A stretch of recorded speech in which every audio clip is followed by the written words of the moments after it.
अरे यार shit.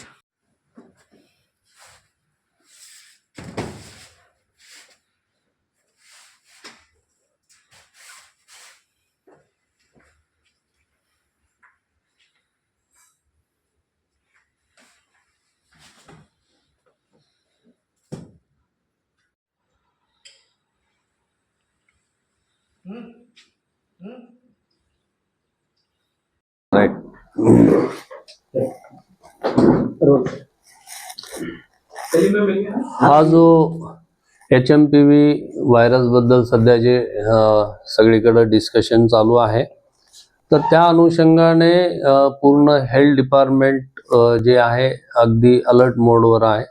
State government आणि सेंट्रल गव्हर्नमेंटकडनं याच्याबद्दलच्या गाईडलाईन ज्या आहेत त्या गाईडलाईन प्राप्त झालेल्या आहेत. हा काही व्हायरस नवीन नसून त्याच्याबद्दल खूप जास्त चिंता करण्याची किंवा वरी करण्याची ही गरज नाही आहे. तर स्पेशली लहान मुलांमध्ये थोडी काळजी जास्त घेण्याची गरज आहे. तसंच सिनियर सिटीजन आणि ज्यांना कोमॉर्बिडिटी आहे, डायबिटीज, हायपरटेन्शन वगैरे, अशांची पण थोडी काळजी घेणं गरजेचं आहे. जे काही सर्दी, ताप, खोकला असं म्हणजे ILI सारखे रुग्ण आहेत, त्यांनी थोड्या प्रिकॉशन घेणं गरजेचं आहे. त्यांनी स्वतःहून मास्क वापरायला पाहिजे, गर्दीच्या ठिकाणी नाही जायला पाहिजे आणि वेळोवेळी साबणाने आपले हात धुवायला पाहिजे. तर या रुटीन प्रिकॉशन ज्या आहेत त्या प्रिकॉशन त्यांनी घेणं गरजेचं आहे. आणि याच्याबद्दल जे काही प्रिपेअर्डनेस लागतं हेल्थ डिपार्टमेंटमध्ये, त्यासाठी माननीय आयुक्त तथा प्रशासक जी श्रीकांत सर यांनी जसं आम्हाला गाईड केलं, त्या अनुषंगाने आत्ताच अर्ध्या तासापूर्वी आम्ही आरोग्य विभागाची मीटिंग घेतलेली आहे. त्याच्यामध्ये पूर्ण आढावा घेतलेला आहे मेडिसिनच्या अवेलेबिलिटी बद्दल, इन्व्हेस्टिगेशनच्या लॅब कन्झ्युमेबल बद्दल, त्याच्यानंतर VTM वगैरे हे जे काही सर्व अवेलेबिलिटी आहे याचे पूर्ण आम्ही आढावा घेतलाय. ज्या काही कमी जास्त प्रमाणात गोष्टी आहेत त्याचं वेळीच त्या प्रोक्यूर करून घेणे किंवा अवेलेबल करणे ह्याच्यासाठी योग्य त्या सूचना दिलेल्या आहेत. ऑक्सिजन अवेलेबिलिटी बद्दलही आढावा घेतलेला आहे. सध्या पुरेशा प्रमाणात ऑक्सिजन सिलेंडर्स आमच्याकडे भरलेले आहेत. तर सध्या तरी असं वाटत नाही की खूप मोठ्या प्रमाणात वेव्ह येईल आणि खूप जास्त हॉस्पिटलायझेशन होतील असं सध्या तरी वाटत नाही. पण आम्ही पूर्ण प्रिकॉशनरी सर्व मेजर्स आम्ही घेत आहोत आणि जनतेने सुद्धा या गोष्टीसाठी खूप पॅनिक व्हायची गरज नाही.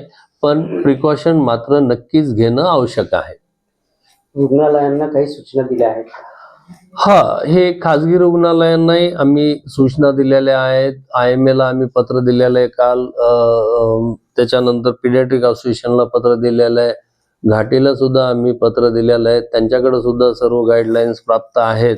तर त्या अनुषंगाने सर्व स्क्रीनिंग किंवा ह्याच्याबद्दलचं अलर्टनेस जे आहे ते सर्वांना जे काही प्रिकॉशनरी मेजर्सच्या इन्स्ट्रक्शन्स असतात त्या इन्स्ट्रक्शन सर्वांना दिलेल्या आहेत. लोकांमध्ये व्हायरस पसरण्याची भीती निर्माण झालेली आहे, तर अशा परिस्थितीमध्ये नागरिकांनी काय काळजी घ्यावी? पहिली गोष्ट, भिवून जायचं काही कारण नाहीये आणि फक्त जे काही काळजी बेसिक प्रिकॉशन्स आहेत तेवढ्याच फक्त घेणं गरजेचं आहे. आणि या सर्व गोष्टीसाठी आरोग्य यंत्रणा सज्ज आहे. आमच्या वॉर रूमचे टोल फ्री नंबर, ॲम्ब्युलन्सचे टोल फ्री नंबर हे सर्व आम्ही आज प्रेस रिलीज करणार आहोत. त्यामुळे नागरिकांनी कुठेही घाबरून जायचं कारण नाही. विलगीकरणाची सध्या स्थितीची आवश्यकता आहे का? सध्या काही आवश्यकता वाटत नाही त्याच्याबद्दल. आरोग्य विभागामार्फत नागरिकांना आपण काय सूचना द्याल? नागरिकांना ह्या सूचना आहेत की त्यांनी घाबरून जायचं काही कारण नाही आहे.